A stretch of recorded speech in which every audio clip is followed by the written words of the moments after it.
Yo mga boss, mga madam, welcome back to Cactus Playboard Channel. Boss Cactus ang inyong lingkod po. Sa video ito, pag-uusapan po natin kung paano i-refill ang Black Elite. Itong cartridge po na to ay Chief Dr. Freeze, pero same lang din po yung cartridge ng Light 8000 at Elite 8000. Same lang din po yung mga lock nila. So, pag-uusapan po natin ito kung paano ang tamang pag-refill. Umpisahan na po natin mga kakaktus. Bali, ito po yung mga lock nya. Ang gamit pala natin ay precision flat screw. Flat po dahil flat po yung dito nya. Ito po yung mga lock, mga boss, mga madam. Yan. Tapos sa kabila, ito rin po. Bale, tusukin lang po natin yan. At aangat po ito. Ay, malakas yung magnet. Umpisan na po natin para mabilis. Higpitan.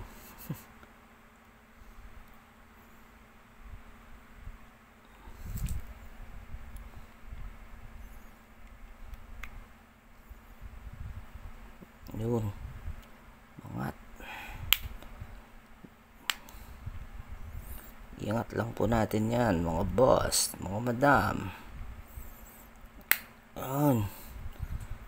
Lalagutok po siya. Yan. Yun.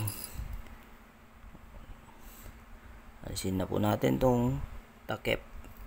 Ito rin po ay nagsisilbing insulator po sa battery tsaka sa cartridge para hindi po mag-short.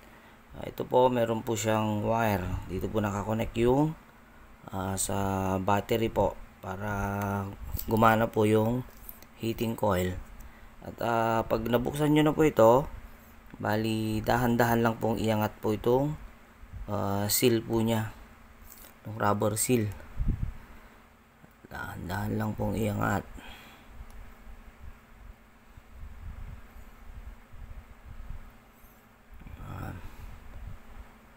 Yan po, nakakat na po dun sa kabila. Ganoon din po dito. Iangat po natin dito sa kabila. Huwag nyo pong iangat maigi po, yung angat po siya na matanggal po yung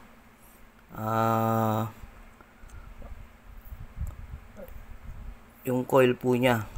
Pag mapapasok na po dito yung nozzle nung e-juice, pasok na lang po dito tapos pigain na po, kasi yung cotton mesh po nung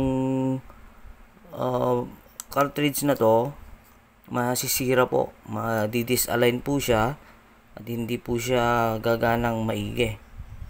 Dahan-dahan din po para hindi po maputol yung coil sa loob po nito, yung heating coil po nya.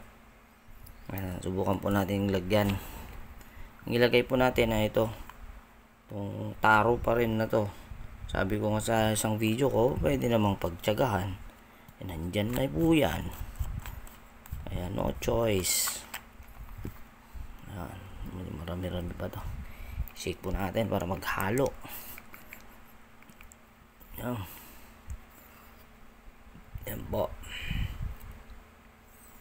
Ayan. Basta pumasok na po ito, yan, piga na po. Piga. Ipalibot po natin para malagyan po lahat.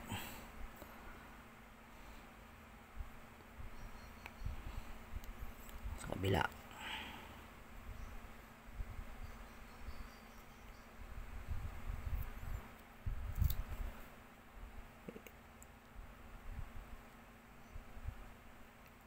Tanggal na yata yung ano. Hindi naman. Yun. Pag nalagyan po na po, i-press lang po ito para bumalik.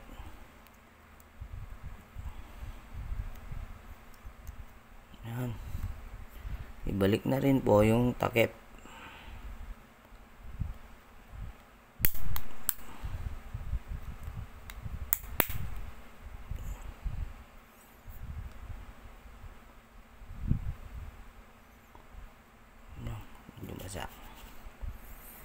po. Subukan na po natin. Medyo iwas-iwas lang po tayo sa pausok dahil sa nabasa ko po sa isang vlogger na warningan po yata siya dahil po sa pagpapausok sa mga vlog po niya, sa mga video. Yung usok medyo ayaw po yata ni YouTube. Kaya try ko na lang po.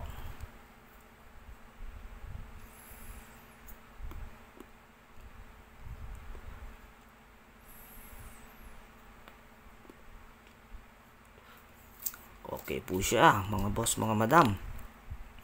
Parang masarap po siya.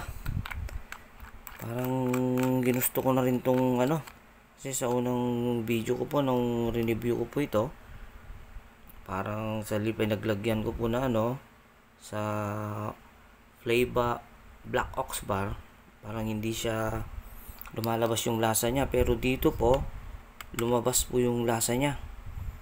Masarap po siya kasi malamig po ito Tsaka yung flavor po nito, white frost.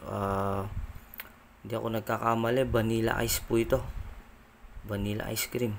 Maganda po yung lasa ng dito, itong AK na taro ice cream. Try po natin ulit.